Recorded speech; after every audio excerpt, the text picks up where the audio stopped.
"50 years ago, the world said never again to the atrocities of the Second World War.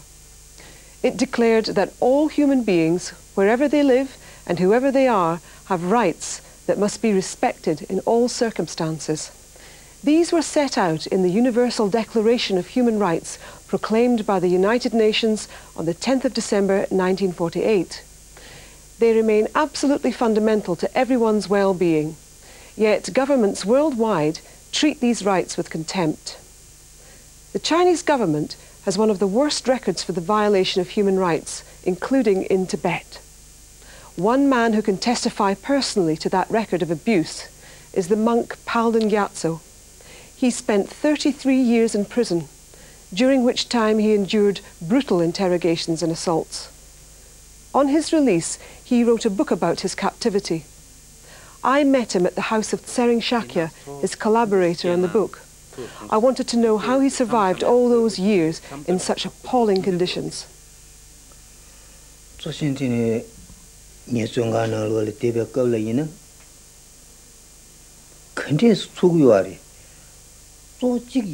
In prison, the daily survival or living condition really depends on your mental attitude and your frame of your mind. It's sort of what sort of mind you construct, what sort of person you construct inside you. That makes all the difference. If you become a very narrowly focused person and only worried about that moment and that suffering that day, and then you will mentally become mad.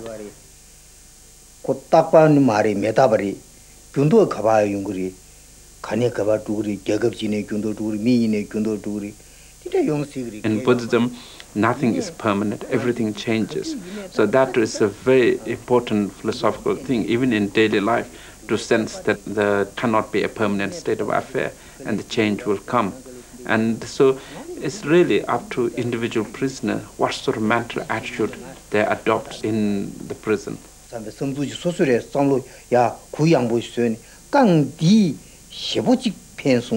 Was Palden able to practice his meditation practices and his Dharma practice?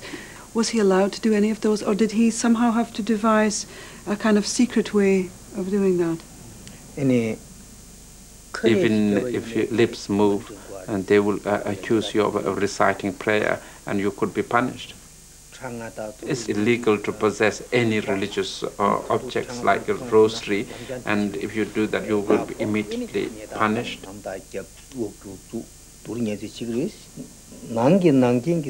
The main roots of religion is not reciting prayers or carrying rosaries.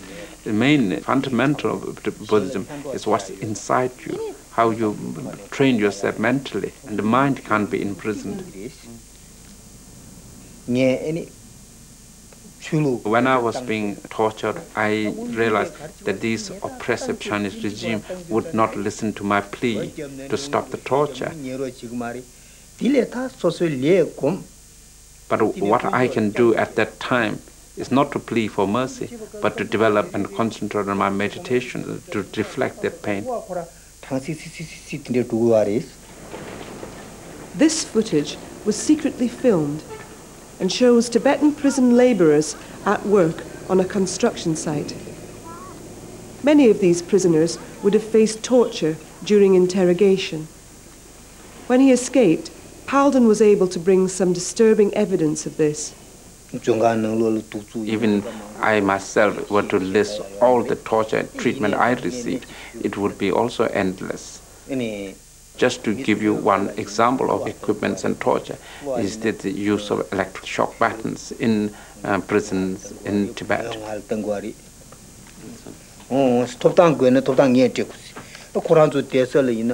I was taken in the interrogation room, and on the wall there are hundreds of different kinds of electric buttons and other torture equipments were hanging. And they had plugs where they recharges these buttons. The guard named Benjo, he said, "Oh, so you want freedom?" He took out this button and he thrust this button repeatedly into my mouth, and I lost all my teeth then and became unconscious.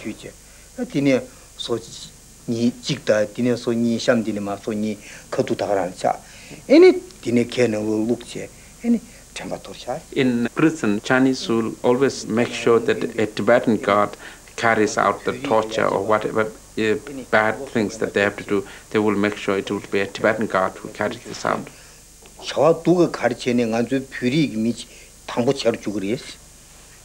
In prison, there was a group of Tibetan nuns, and these nuns, when they were interrogated, and the guards had pushed this into their vagina, and a few nuns had died of this. Where do they come from, actually? Where were they made, these? These are all made in China, but original patents and things, some of these are from England. One is in Glasgow, it's in the factory in Glasgow. Businessman who just been convicted right now for exporting these to China. And they're still being used as we talk. I mean, they're... Yes, I mean, this is a standard issue to Chinese policemen or prison guards. I'm just wondering what this is here. This is a thumb cup, thumb cup user. But it's not a cupped person in front. You know, usually person's hand is cupped from behind like this. Okay. Two thumbs meet like this, you know, and then they cup like that. And not in forward. People think that, and from behind they're cuffed like this. This is thumb cup.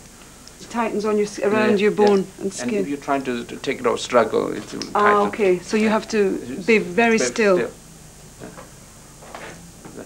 That is cut. Lakjata gangja yueba niga lakjata gangja niga yueba dawa chu ninze mi jikya. Tine lakja chu ni gangja korang loni lakjya. You know, I was handcuffed and my feet were shackled for 6 months. And then my handcuffs were released, and my feet were cuffed for over 2 years. What kind of injuries did that inflict upon him? Yes, it really was cut into my flesh, and I had many open cuts there. But later I was able to make some sort of cushion thing, which I cut the socks and rolled it up and round the metal and with some leather strips round it, and that helped me.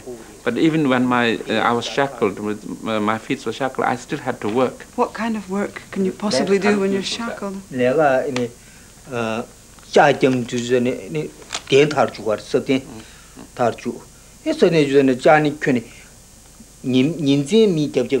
After my feet were shackled, they will never take it off, even when you're being sent out to work. And I was made to work as a weaver.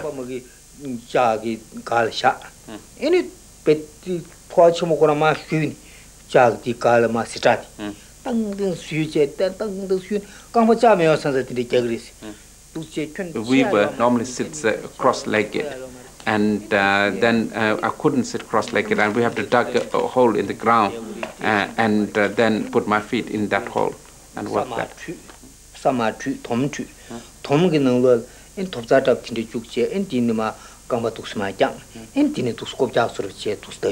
Were all the prisoners shackled like this most of the time? When prisoners was first arrested, we were all shackled. After a certain period of interrogation and questioning, and they will release some prisoners, but some prisoners will be just kept as shackled. And if the wounds became infected or you just simply couldn't function, what happened then? Were you just left alone, or were you taken to hospital? No, there was no clinic, there's no hospitals, no, nothing, no treatment. So it's up to each individual to try to maintain their own physical health. Each prisoner had to look after himself, and sometimes prisoners who are kind will try to help you. But in prison it was very hard, it's very precious even to get a strip of a bandage. That was very hard to do. But other form of torture I had was in 1960 when I was arrested for the first time. And they bound my arms with rope very tightly, and then they twisted my arms behind my back, and they hung me from the ceiling like an electric bulb. They lit a fire underneath there, and then they sprinkled paraffin on the fire. One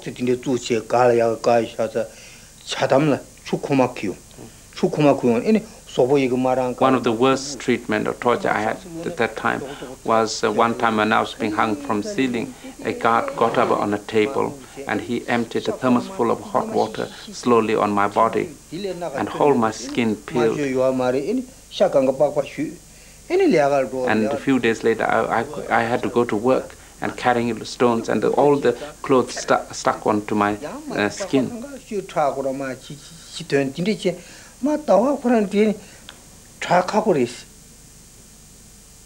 Inside these prison camps, death was Palden's constant companion. Being religious was not always a guaranteed source of strength. Facing death, prisoners reacted in different ways. Many have perished in prison, and how this happened is very difficult to explain. Let me give you an example of story of two different individuals. When Chinese people are executed in prison, usually there's executed of 7 or 8 people at times, and each of the person facing the execution have to make public acknowledgement of his crime, and then they have to place their thumbprint on the document on which sentenced them to execution. Two of the prisoners were brought out, and the monk was brought out first to face execution. He was a learned monk and renowned abbot of a monastery, and he was completely distraught, and he couldn't control. He was shouting, begging, and he prostrated before the guard, saying, "Please, please," begging for mercy. Standing behind that monk was a layman who has no religious education. He was told he has to face execution and that he has to place his thumbprint on the document. He said, "Thank you." He said, "Today I'm happy to die. It is better to die now under such terrible condition." And he had no moment of fear. He had no hesitation. He walked forward to the desk and he placed his finger on the pad and pressed his print on the document without any slightest fear.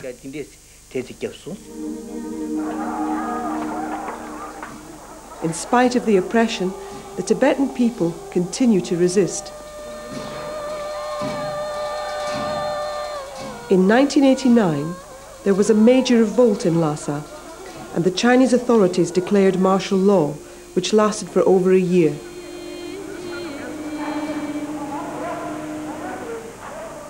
Subsequently, over 1,700 people were arrested and imprisoned. Among them was Gyalpo, who was shot dead by the police for carrying the banned Tibetan national flag.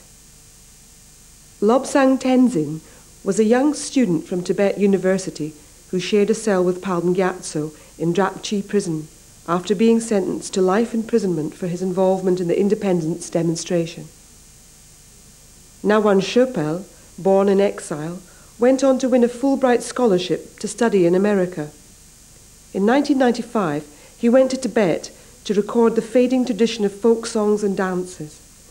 Chinese police arrested him, and after 18 months, he was formally charged as a spy and sentenced to 18 years imprisonment. Of the estimated 1,200 political prisoners, 1/3 are women. In 1990, a group of nuns staged a demonstration in Lhasa. One of the demonstrators was Nangwang Sangdrol, a 13-year-old Buddhist nun.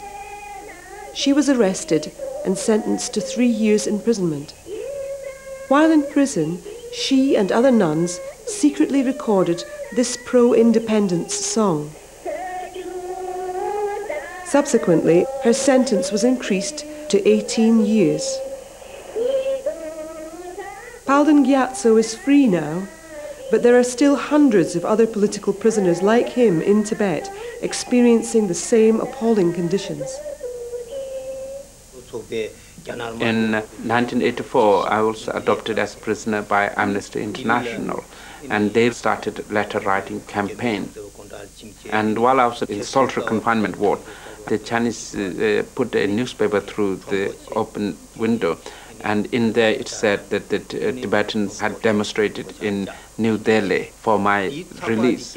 So I think that had made the Chinese change their mind, and I realized that there was immediate effect on this, because when we were taken out, the Chinese began to treat us very differently, and even during the interrogation they were much more gentle. Which really goes to prove to Westerners that if they join campaigns like Amnesty International, there can be results. I think that my case clearly illustrates that. Because for somebody like myself, I find that really heartening, you know, because a lot of people often feel in the West that they don't know what they can do. We are bombarded with information about many, many different countries with terrible, terrible human rights abuses, and we feel kind of powerless. But from my perspective, I can understand, particularly he is living proof, Palden Gyatso, whose life is directly being positively affected by Amnesty. So you can say that if you take out a membership of Amnesty, you actually can make a difference, and that's pretty powerful.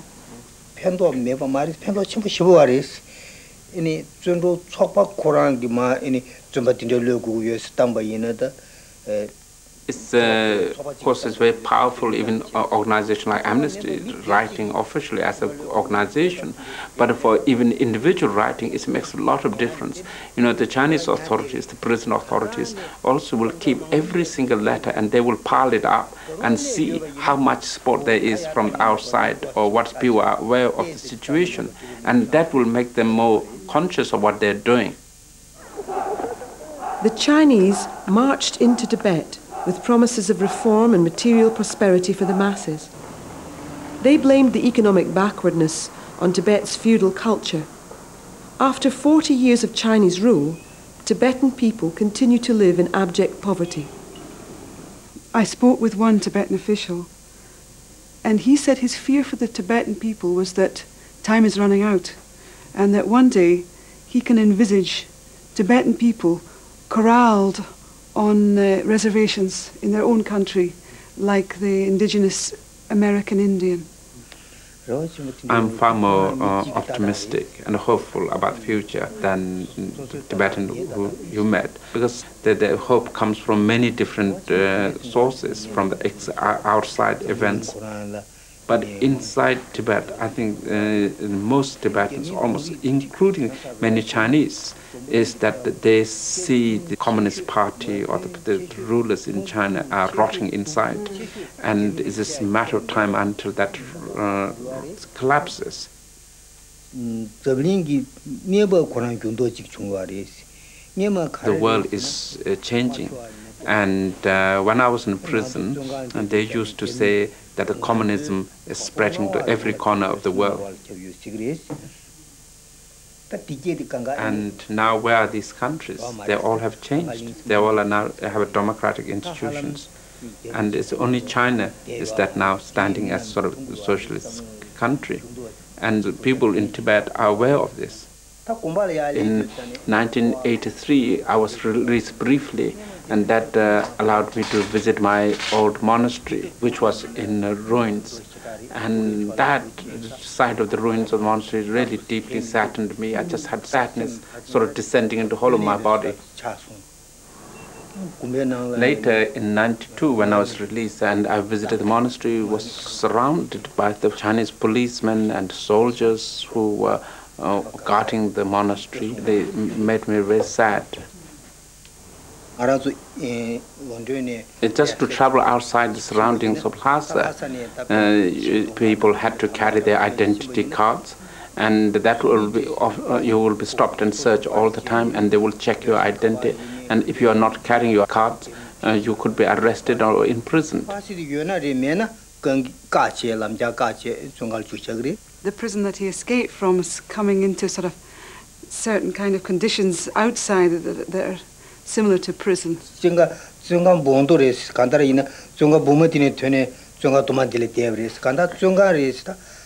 Yes, it's a sort of a prison outer and inner prison.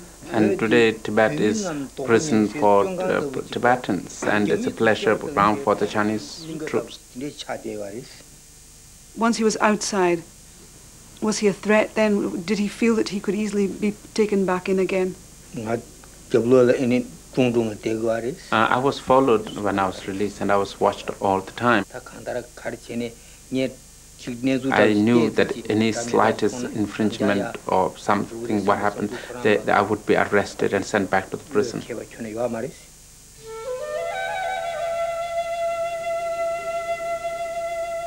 Every year, hundreds of Tibetans risk their lives and escape across the frozen wastelands of the Himalayas. Many of the refugees are young boys and girls who are sent out by their parents in hope of gaining a better future. Some have died on their journey, and many suffered from frostbite. They make their way to Dharamsala in the foothills of the Himalayas, which is now the home of the Dalai Lama, the spiritual and political leader of the Tibetan people.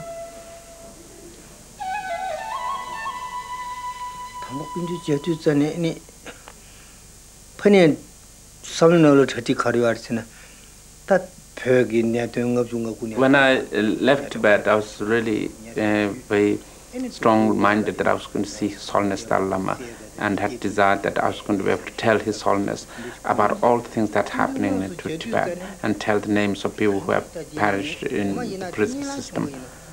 But when I finally got to meet him, it was such an unbelievable experience, and all the thoughts I had in mind, I just completely lost, and I couldn't say anything. I was totally speechless, and I just cried, and the tears just flew down my cheeks.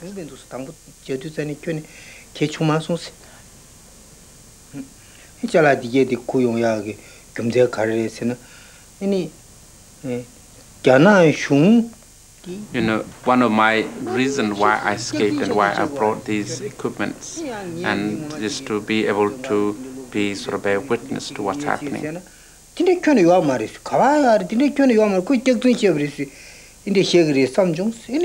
And since I have been through prison for many years, I thought I can give testimony as a living person of what's happening in Tibet and in the prison. And you know, I brought these equipments out because Chinese will say that they claim there are no tortures in the prison, that no prisoners are beaten. But I have to show the world, to them, what kind of equipments that are being used. Secondly, I mean, it also illustrates the sign of the evil trade that is going on in the world on this kind of equipments, and so how they end up being used in prison.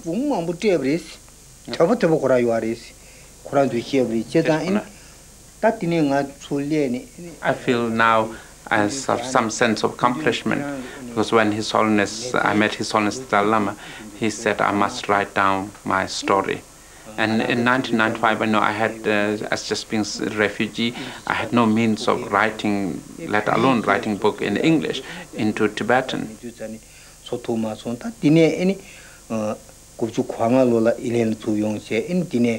But later, help of a lot of people, now I have been able to tell my story, and I feel sort of very satisfied and accomplished.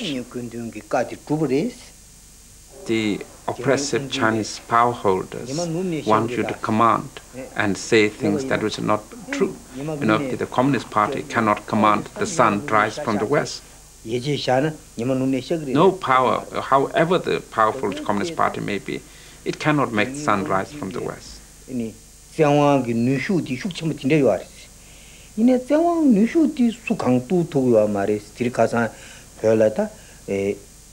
Similarly, I mean, how can we as Tibetans accept that we are part of China? This is not our experience. And it doesn't matter how oppressive they are, the truth will always remain true.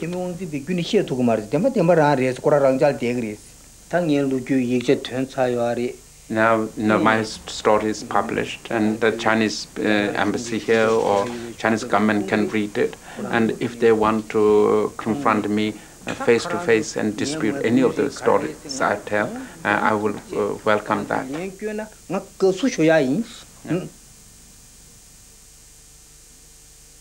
Palden Gyatso's experience shows clearly how the Chinese government has consistently ignored the basic principles of the Universal Declaration of Human Rights. Serious abuses continue in Tibet to this day, including horrific acts of torture and the violent suppression of religious freedom. Amnesty International needs your help to make sure that the people of Tibet have the freedom to live without fear and to remind governments that human rights are for everyone. We need you to sign your pledge to uphold the Universal Declaration for all people everywhere. I will do everything in my power to ensure that the rights in the Universal Declaration of Human Rights become a reality throughout the world.